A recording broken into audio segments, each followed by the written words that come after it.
Hello guys, ನಾನು ಸಂಗೀತ ದಾವಣಗೆರೆಯಿಂದ. Actually ನಾನು ಇವತ್ತಿಂದ ಮಿನಿ ವ್ಲಾಗ್ ಸ್ಟಾರ್ಟ್ ಮಾಡ್ತಾ ಇದ್ದೀನಿ.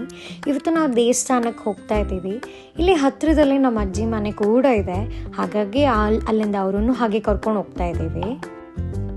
ಇದು ಬಂದ್ಬಿಟ್ಟು ನಮ್ಮ ಅಜ್ಜಿ ಮನೆ. ಇಲ್ಲಿ ಬಂದು ನಾವು ನಮ್ಮ ಅಜ್ಜಿನ ದೇವಸ್ಥಾನಕ್ಕೆ ಕರ್ಕೊಂಡು ಹೋಗಕ್ಕೆ ಬಂದಿದ್ದೀವಿ. ನೋಡಿ, ಫೈನಲಿ ನಮ್ಮ ಅಜ್ಜಿನ ರೆಡಿ ಮಾಡಿಸ್ಕೊಂಡು ಕರ್ಕೊಂಡು ಹೋಗ್ತಾ ಇದ್ದೀವಿ. ಶಿ ಈಸ್ ಮೈ ಅಜ್ಜಿ and that is my mom. ಈಗ ನೋಡಿ ಅರ್ಜೆಂಟ್ ಮಾಡಿದ್ವಿ ಅಂತ ನಮ್ಮ ಅಜ್ಜಿ ಹೇಗೆ ರೇಗ್ತಾ ಇದ್ದಾರೆ ನನ್ನ ಮೇಲೆ.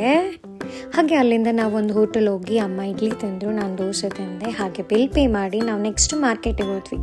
ಮಾರ್ಕೆಟಲ್ಲಿ ಹಾಗೆ ಹಣ್ಣು ಕಾಯಿ ಹೂವು ಅದೆಲ್ಲ ತೊಗೊಂಡು ನಾವು ನೆಕ್ಸ್ಟ್ ಹೋಗಿದ್ದೆ ಗಣಪತಿ ದೇವಸ್ಥಾನಕ್ಕೆ. ಗಣಪತಿ ದೇವಸ್ಥಾನ ಕ್ಲೋಸ್ ಆಗಿದ್ದರಿಂದ ಹಾಗೆ ಮುಂದೆ ನಡ್ಕೊಂಡು ನಾವು ದುರ್ಗಾಂಬಿಕಾ ದೇವಸ್ಥಾನ, ಆಂಜನೇಯ ಸ್ವಾಮಿ ದೇವಸ್ಥಾನ ಇರೋ ಸ್ಥಳಕ್ಕೆ ಬಂದ್ವಿ. ಅಲ್ಲಿ ಫಸ್ಟು ನಾವು ದುರ್ಗಾಂಬಿಕಾ ದೇವಸ್ಥಾನಕ್ಕೆ ಒಳಗಡೆ ಹೋಗಿ ಅಮ್ಮನ ದರ್ಶನ ತೊಗೊಂಡು ಆಶೀರ್ವಾದ ತೊಗೊಂಡು ಅಮ್ಮನ ಕೈ ಮುಗಿದು ಹೂವು ಕಾಯಿ ಎಲ್ಲ ಅರ್ಪಿಸಿ ನೆಕ್ಸ್ಟು ಬಂದ ದೇವಸ್ಥಾನನೇ ವೀರಭದ್ರ ಸ್ವಾಮಿ ದೇವಸ್ಥಾನ.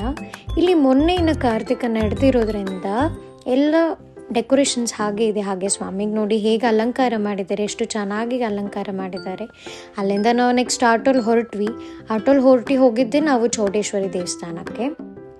ಇಲ್ಲಿ ದರ್ಶನ ತಗೊಂಡು ಹಾಗೆ ನಡ್ಕೋತಾ ಹೋದ್ವಿ. ಇಲ್ಲಿ ನಾವು ಹೋಗ್ತಾ ಇರೋ ದೇವಸ್ಥಾನ ಯಾವುದಪ್ಪ ಅಂತ ಅಂದರೆ ಬನಶಂಕರಿ ದೇವಸ್ಥಾನ.